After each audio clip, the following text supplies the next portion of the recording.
So hello everyone, in this video we'll be understanding what is max width actually.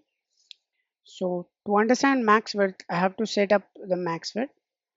Basically max width is very simple property, you can understand it. Let me just add max width here as 800 pixel, and in the box 2 let me just add a simple width.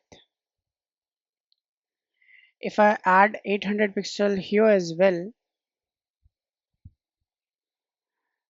now you can see both of them is having the 800 pixel width, but max width automatically adjusts itself whenever the maximum width is reached by the browser.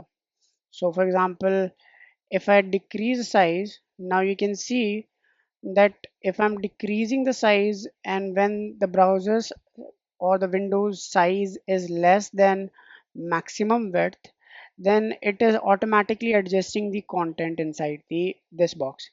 But in the other box, in this width box, or where I have set up only width, here it is not adjusting that, because this is a static value and this max width automatically changes the maximum width or adjusts its width whenever this maximum width is reached by the window. So this is basically used for making the responsive layout or making the responsive websites. At that time you will find this very helpful property. So this is it, and similarly you can add in the percent if you want the same behavior with width as well, or in a relative route you can add. So that will be a same behavior with the width as well if you add a relative unit here. A relative unit means which can automatically change itself whenever the screen size is changed. So both these values are now automatically adjusting themselves.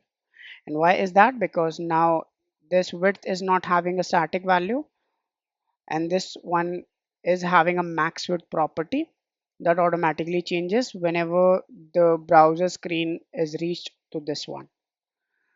So this is it how we can add. Similarly we have max height and normal height.